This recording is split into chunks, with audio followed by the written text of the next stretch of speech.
Bueno, muchas gracias, damas y caballeros. Voy a utilizar este podium porque si no, si me voy al centro, les voy a contar muchísimas historias y luego no voy a tener tiempo de realmente contarles todo lo que les tengo que contar, que tengo en la presentación. Así que voy a tratar de centrarme un poquito y llegar al final de mi presentación, y para eso me voy a quedar aquí. Voy a introducir un proyecto de investigación con financiación de Naciones Unidas que empezó hace unos 9 meses y que considera cómo las ciudades y las zonas, las regiones urbanas, tienen que responder a los desastres. Este proyecto es parte del Horizonte 2020, ese marco, y se trata de vincular las acciones a nivel de organizaciones individuales con el efecto que esas acciones tienen en la resistencia de la comunidad en su conjunto tras un desastre que se pueda producir. Y voy a tratar de convencerlos en los próximos 15 minutos de que, de hecho, los responsables de FM tienen un papel fundamental a desempeñar en la resistencia a los desastres, y para eso voy a tener que sacarlos un poco de su zona de confort. Voy a tratar de retarlos a pensar sobre FM más allá de las personas, que es donde empezamos con la charla de apertura, para que piensen cómo afecta lo que ustedes hacen a la sociedad. Hemos oído hablar de la profesión, del escalafón de la profesión, hemos visto las profesiones más importantes, las 10 más importantes, y no me acuerdo de toda la gente que estaba en esa lista, pero una de las profesiones que me llamaron la atención, algo que me llamó la atención, era más bien que todas esas profesiones de la lista tenían un impacto directo, de un modo u otro, en la sociedad. Incluso los jugadores de fútbol tienen un impacto directo más allá del equipo para el que jueguen, y creo que los profesionales de FM tienen que pensar en su papel, el papel que desempeñan en un sentido más amplio a nivel de la sociedad. Y al final les voy a pedir que se unan a mí porque les hablo aquí hoy, porque necesito su ayuda, porque este proyecto es de 42 meses, llevamos 6 y tenemos que retar a los profesionales de FM, pero no sé muy bien cómo, y lo que quiero es reclutar a algunos expertos entre los asistentes para que me ayuden. Y para eso voy a necesitar darles el contexto del proyecto, lo primero, ¿no creen? Así pues, el reto, el contexto de esta investigación: las ciudades están creciendo y cada vez están más densamente pobladas, y cuando se produce un desastre, el impacto que tiene este desastre es cada vez más grave, por tanto.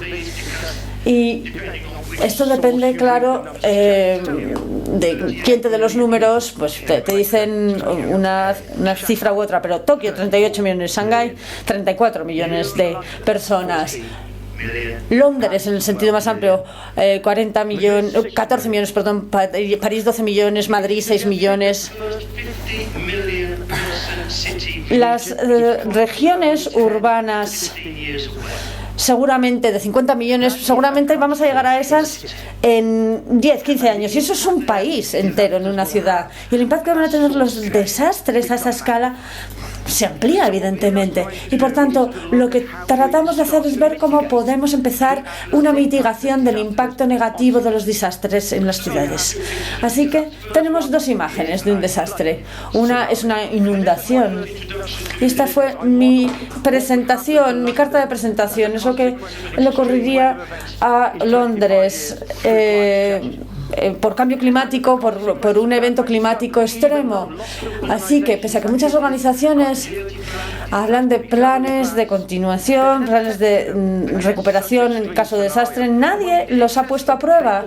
Y cuando se ponen a prueba, todos fracasan. No cumplen con lo que la organización creía que iban a cumplir. Y los profesionales de FM tienen una sensación falsa de seguridad. Muchas veces pasa que creían que estaban mejor preparados de lo que estaban, cuando algo malo pasa al final. Otro ejemplo es el de la licuefacción, que es una aplicación específica o consecuencia específica acerca de los terremotos. Los terremotos pueden causar que la tierra bajo los edificios pierda su solidez. Sube el agua y se procesa licuefacción y, por tanto, evidentemente los edificios no se rompen, pero si los cimientos se vuelven líquidos, ¿qué hacen? Pues que se hunden, como ven aquí en esta foto. Y puede ser todavía más terrible el efecto. Por ejemplo, esto es un ejemplo de Christchurch en Nueva Zelanda hace 6-7 años. Y la licuefacción en Europa no la conocemos, pero en Aquila la han observado por primera vez, o sea que ya la estamos viendo también. Bien, entonces con este horizonte, con este programa Horizon 2020, Horizonte 2020, se consideran Naciones Unidas. ¿Qué se puede hacer? No sabemos cómo medir estos problemas, no sabemos cómo tratarlos. Sí que tenemos unas pautas porque Naciones Unidas ha estado pensando en todos los desastres que se puedan dar ya desde hace años. Y tenemos el marco de Sendai, que es la ciudad de Japón donde se celebraron las reuniones para este tema.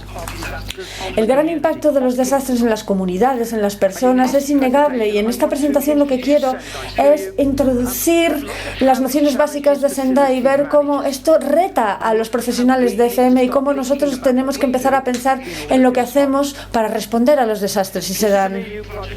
Es un proyecto de calado internacional de Naciones Unidas.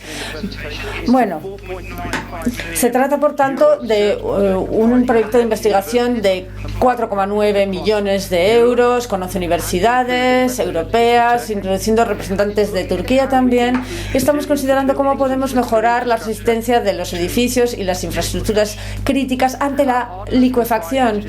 Y contamos con ingenieros, geógrafos, geólogos, organizaciones de TI, pero quienes lideran son profesionales de FM. Yo mismo, de Anglia Ruskin, y el reto es el reto de los profesionales de FM, el reto de construir una caja de herramientas para respaldar decisiones críticas a la hora de hablar de lo que se decide en la empresa, maneras de medir, por tanto, la resistencia, de medir el nivel de mitigación que se puede adquirir, modelos de coste-beneficio, modelos de capacidad para permitir a aquellos que diseñan nuevos edificios o que encargan nuevos edificios, todos aquellos que tratan con las renovaciones de los edificios existentes, que puedan evaluar lo que pueden hacer, cuándo pueden hacerlo, cuánto les va a costar y cuáles van a ser los beneficios de hacerlo. Y si consideramos eso, evidentemente, solo desde el punto de vista de una organización, es improbable que se haga nada, porque evidentemente los costes son tremendos, mucho más que los beneficios, pero si lo consideramos a nivel comunitario, a nivel de sociedad, yo diría que el cálculo es muy diferente.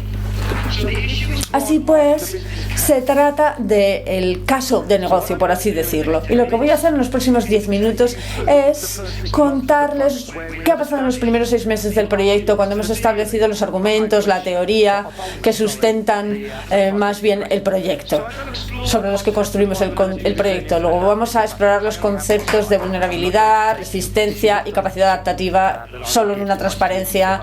No es esto una clase que les daría a mis alumnos. Les voy a presentar el modelo de resistencia que está aceptado como el punto de partida, y voy a hacer eso porque al final voy a mostrar las acciones de FM en relación a ese modelo. También voy a hablar de los principios de Sendai porque es el marco de Naciones Unidas para todas estas cuestiones, y también les voy a presentar un marco teórico de evaluación de la resistencia y de mejora para entender cómo tiene esto que ver con la gestión de activos. Luego vamos a hablar de explorar cómo podemos dar sentido a todo esto y ponerlo en práctica. Así que empezamos por vulnerabilidad, que es la probabilidad de estar expuestos a un peligro y las consecuencias adversas del mismo. La resistencia sería la capacidad de un sistema físico, económico, social de evitar, soportar, recuperarse o aprender de un peligro, del impacto de un peligro o peligros. Y la capacidad adaptativa es la capacidad de un sistema de cambiar, de adaptarse para responder a las nuevas condiciones sobrevenidas por las perturbaciones que han cambiado el sistema de manera fundamental. o sea, la habilidad de seguir para adelante. Y estos tres conceptos, porque son conceptos, no son cosas que se pueden medir directamente, sino conceptos, estos tres conceptos no son variables, son conceptos que están interrelacionados. Y están interrelacionados y también son interdependientes. Y por tanto, si intentamos entender estos conceptos, tenemos que pensar en el espacio que ocupan. Porque hay un feedback entre ellos. Un valor de un concepto afecta a los otros y viceversa. Y por tanto, no son unas relaciones, unos problemas simples, lineales, sino complejos y que existen en un espacio complejo. Hay gente que los describiría como problemas perversos, porque sabemos que hay un problema, pero no sabemos cuál es el problema, porque el problema depende de la perspectiva que adoptes para verlo. Es decir, dentro del espacio hay números o expresiones infinitas del problema. En este sentido no hay una única solución, luego necesitamos soluciones que son así un poco chapuceras. Y claro, esta teoría no es nueva, ya llevamos 20, 30 años trabajando, sobre todo en las ciencias del clima, con soluciones de este tipo, pero si les digo que como profesionales de FM no puedo describir el problema y no estoy muy seguro de cuál es la solución, pero sé que hay un problema y es el problema de FM y necesito la solución, ¿cómo vamos a empezar a pensar en todo esto? ¿Cómo vamos a enmarcar todo eso? ¿Cómo podemos convertir esas preguntas que son legítimas y que nos las hacen, nos las plantean, considerando desastres, en pautas que llevan a decisiones de inversión? Y eso en última instancia es lo que la licuefacción provoca, que se haga algo así. Así que tenemos, gracias a Dios, un punto de partida que es un modelo teórico desarrollado por el profesor Cutter de la Universidad de Carolina del Sur en 2008. Y este es el punto de partida. En este modelo, lo que se plantea es que toda organización, toda sociedad tiene unas condiciones, una situación precedente medioambiental, estructuras sociales, sistemas naturales, que les dan una vulnerabilidad inherente y una resistencia inherente. Ese es el punto de partida. Lo tenemos, pero no solemos medirlo. Luego tenemos un acontecimiento, un desastre, la liquefacción, pero podría ser cualquier otra cosa, podría ser natural o provocado por el hombre, no importa. La liquefacción es el contexto para que podamos desarrollar nuestro pensamiento. El impacto que tiene ese evento sobre la organización a nivel individual y la comunidad se puede mitigar o exacerbar por la respuesta, por los planes de respuesta, por los planes de continuidad, y en última instancia hay un impacto y ese impacto se puede absorber, la sociedad lo puede absorber, y si se absorbe, la recuperación es rápida, o puede ser un impacto que va más allá de la capacidad de absorción de la comunidad y la recuperación es lenta o en algunos casos no se da. Así que el reto es unas soluciones que son chapuceras para unos problemas perversos, con un modelo en el que dice que tenemos una capacidad adaptativa. Esto es lo que tenemos y tenemos que utilizar esto para seguir avanzando. Así que con ese diagrama en mente, al que volveré dentro de 5 minutos más o menos, Sendai lo que hace es un documento de más de 200 páginas, pero Sendai lo que hace es aportar unas pautas sobre cómo las organizaciones, los estados-ciudad y las regiones urbanas pueden considerar un enfoque para reducir el riesgo de desastre en términos de pérdida de vida, de modos de ganarse la vida, de salud, pérdidas económicas, físicas, sociales, culturales y medioambientales. Es decir, ¿qué podemos hacer para mejorar la capacidad de un sistema de resistir? Y hay unos principios rectores. Primero, que reducir el riesgo es una responsabilidad compartida entre el gobierno, las autoridades, el sector privado y público, los sectores y las partes implicadas. Todo el mundo tiene un papel. ¿Cuál es nuestro papel, por tanto, como profesionales de FM? Cuando gestionamos el riesgo de desastres, se debiera considerar la protección de las personas, la salud, las propiedades, los inmuebles, los medios de vida, todos los activos culturales, medioambientales, productivos. Como organización, debemos de considerar el enfoque más amplio, el espacio más amplio en el que la organización vive, o el espacio que ocupa la organización. La reducción del riesgo de desastres depende de la coordinación de los esfuerzos de todos los sectores, o sea que no se trata solamente de que las organizaciones tengan sus planes, sino también cómo hablan las unas con las otras y se alían a nivel de cadena de suministro, de actividades, de autoridades locales, etcétera, con otros agentes, con otras partes implicadas que comparten el espacio. La reducción del riesgo de desastres tiene que considerar varios peligros, porque no se suele dar un único peligro, sino que un peligro lleva a otros. Luego empiezas, por ejemplo, con un impacto, pero eso luego continúa. Luego, ¿cómo vas más allá? ¿Cómo consideras estos problemas perversos, estas soluciones chapuceras en este sentido? Y también la reducción del riesgo de desastre es más que considerar los costes y la eficacia en los costes. ¿Cómo debieran los profesionales de FM responder cuando se les pide cuando piden que se invierta en cosas que igual no pasan nunca, ¿no? Si no las entienden plenamente? Y ese es el reto verdaderamente, ese es el reto que llevamos.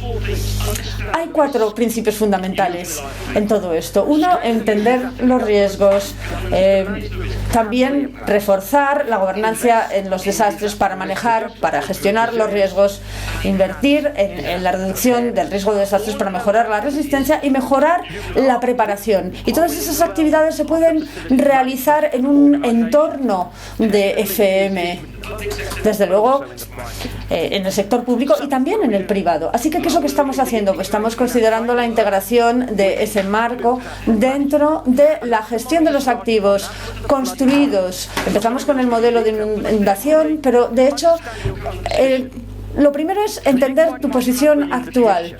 Luego, ¿qué puede pasar en el futuro? Identificando, evaluando planes de contingencia y situaciones que se pueden dar a nivel de servicio, a nivel de edificio, e integrar todo esto en un marco. Y ese ha sido el modelo que utilizamos para las inundaciones y ahora lo hemos extendido, lo hemos ampliado a lo que es la resistencia para la licuefacción. Este es el marco de resistencia a la teoría que reúne todos estos elementos. Es un poco complicado, pero si piensan en la caja verde grande, ese es el sistema de atención sanitaria, y dentro de eso tenemos toda una serie de activos, de edificios, en uno o varios emplazamientos dentro de una región, y ahí tenemos también unas condiciones de partida precedentes, ¿no? Estamos en riesgo de que se dé un terremoto o un ataque cibernético. ¿Cuál sería el impacto de ese peligro si se diera sobre este activo en concreto? ¿Y cuál es el nivel de riesgo que la organización puede o está dispuesta a aceptar si se diera? Y si se da, el impacto sobre el activo no es el punto final. La importancia para la comunidad lo importante para la comunidad es la capacidad de continuar. Si eres un hospital y hay un terremoto, tienes que seguir dando cuidados de emergencia, aunque tú hayas sufrido daños. Ahí está el tema. El impacto del edificio es lo que ves, pero el impacto del servicio es lo que es verdaderamente importante. ¿Cómo se mide eso? ¿Cómo se mide a nivel de rendimiento? ¿Cuál es el nivel de rendimiento? ¿Qué puede ser? ¿Qué escenarios tenemos para considerar? ¿Tenemos un escenario extremo y podemos hacer pruebas en eso, un escenario probable? ¿Qué podemos hacer para mitigar? ¿Qué podemos hacer para reducir la vulnerabilidad a nivel físico, evitando el evento? Un terremoto no lo puedes parar, pero sí que puedes minimizar el daño.